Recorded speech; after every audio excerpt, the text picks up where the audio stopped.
Քննարկում ենք հարց համար 9 Հայաստանի Հանրապետության 2025 թվականի պետական բյուջեին վերաբաշխում կատարելու մասին հարցը։ Զեկուցող աշխատանքի և սոցիալական հարցերի նախարարի տեղակալ Դավիթ Խաչատրյան։ Համեցեք, պարոն Խաչատրյան։ Մեծարգո վարչապետ, կառավարության հարգելի անդամներ, նախագծով առաջարկվում է երեխա ունեցող ընտանիքների բնակարանային ապահովության պետական աջակցության 2024-2026 թվականների ծրագրով նախատեսված վճարումները կատարելու համար 25 թվականի երկրորդ եռամսյակի բյուջեն համալրել լրացուցիչ ֆինանսական միջոցներով։ Ծրագրի շրջանակում 25 թվականի համար հաստատված բյուջեն կազմում է 1.8 միլիարդ դրամ, որը համամասնորեն բաշխվել էր ըստ եռամսյակների։ Ծրագիրը շարունակում է գրանցել բարձր դիմելություն եւ առաջին կիսամյակի համար նախատեսված ֆինանսական միջոցները ըստ էության սպառվել են, ուստի անհրաժեշտություն է առաջացել շահառու ճանաչված հանձնաժ շրջանում վճարումներ իրականացնելու համար հատկացնել լրացուցիչ 300 միլիոն դրամ շուրջ 410 շահառու ընտանիքների համար։ Հունիսի 1-ի դրությամբ արդեն իսկ աջակցություն է ստացել 1164 ընտանիք, որոնց վճարվել է շուրջ 900 միլիոն դրամ։ Տեղեկացնեմ, որ ծրագրի մեկնարկից, այսինքն 2020 թվականի հուլիսի 1-ից մինչև այս տարվա հունիսի 1-ը աջակցություն է ստացել 13285 շահառու ընտանիք, իսկ փոխանցված ընդհանուր դրամական միջոցները կազմում են շուրջ 9.5 միլիարդ դրամ։ Աջակցություն ստացած շահառուների թվի աճը պայմանավորված է ծրագրի վերաբերյալ ակտիվ իրազեկման աշխատանքներով եւ պոտենցիալ շահառուների շրջանում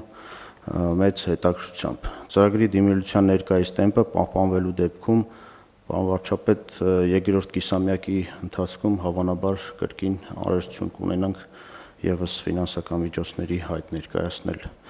Խնդրում եմ հաստատել այսքանը։ Դες այն դեպքն է, որ մենակ հաճույքով կկայացնենք ֆինանսական միջոցների ավելացման որոշումը, որովհետև հիշեցնեմ հարգելի գործընկերներ, խոսքը ընտանիքում երեխայի ծնվելու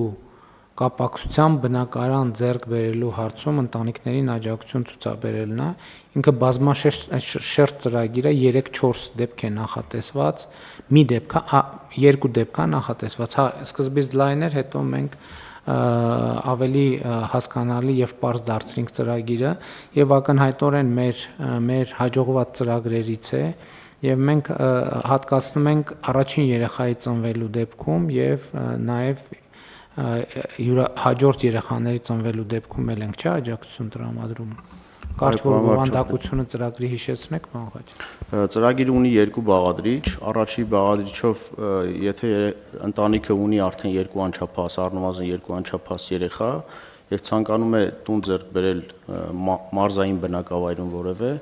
ապա այդ դեպքում պետությունը աջակցում է կանխավճարի տեսքով, այսինքն կանխավճարին որոշակի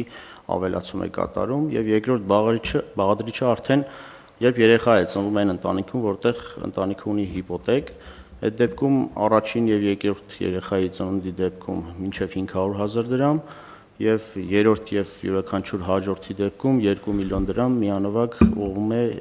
մայր գումարի մարմինը։ Շատ լավ, իհարկե ժողովրդագրության ոլորտում մենք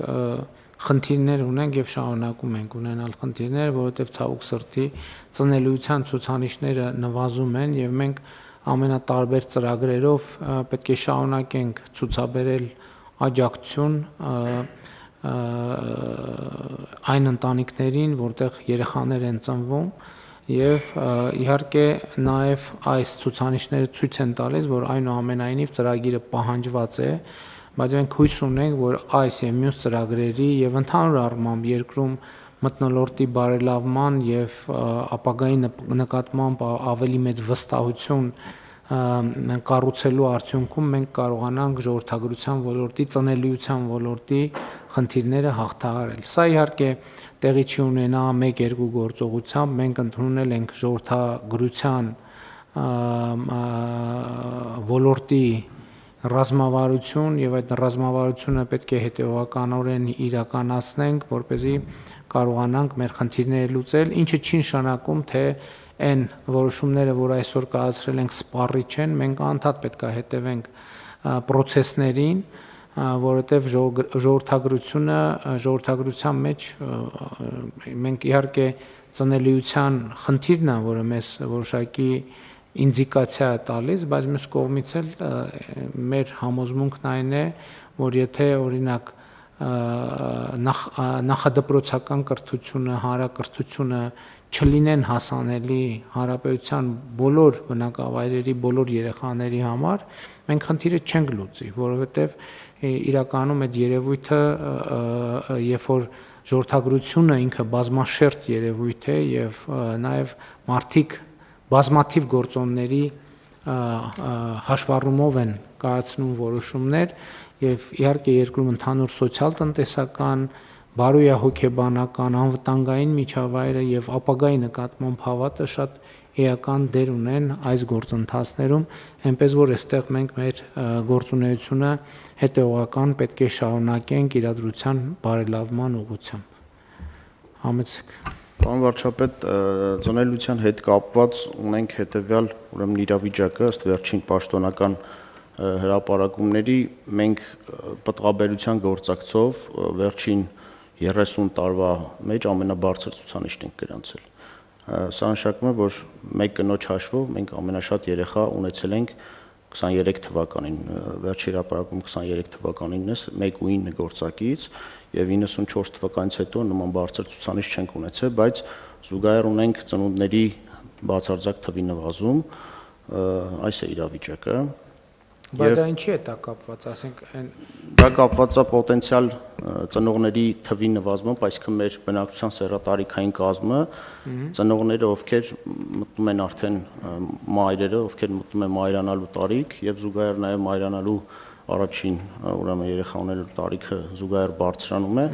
այսինքն պոտենցիալ ծնողների թիվը նվազում է, բայց մեկ կնոջ հաշվով ծնված երեխաների թիվը աճում է։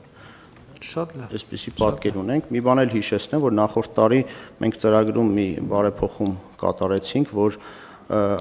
սահմանամերձ բնակավայրերում եթե կան հիպոթեկներ եւ այն բնակավայրերում, որտեղ դպրոց կամ մանկապարտեզ է կառուցվում, այդտեղ աջակցությունը ավելացում է 50%-ով եւ մենք սահմանամերձում գրանցել ենք 9 ուրեմն դեպք, որտեղ 50% ավել ուրեմն աջակցություն են ստացել եւ երկու բնակավայրի դեպքում էլ դպրոց կամ մանկապարտեզ։ Քանի դեպք է արձանագրել։ Ընդհանուր 11, որից 9 սահմանամերձում։ Շատ լավ։ Այդ 11 ընտանիքի մասին է խոսքը։ Դե այդ են թվերը չեն, որ մեզ կարող են գոհացնել, այսինքն 11 դեպքի մասին է խոսքը, ոչ թե տոկոսի։ 11 դեպք, որ հենց սահմանամերձ բնակավայրում է այդ հիպոթեկը տեղի ունեցել, բայց մենք գիտենք, որ սահմանամերձ բնակավայրում հիպոթեկները որպես կանոն տարածված երևույթ չեն եւ դե հույս ունենք կամաց կտարածվեն, այդ նկատի ունենք։ Շատ լավ։ Կան այլ դիտարկումներ։ Հարցը դրվում է քվեարկության, ովքեր են դեմ որոշման ընդունմանը, դեմ չկա, որոշումն ընդունված է։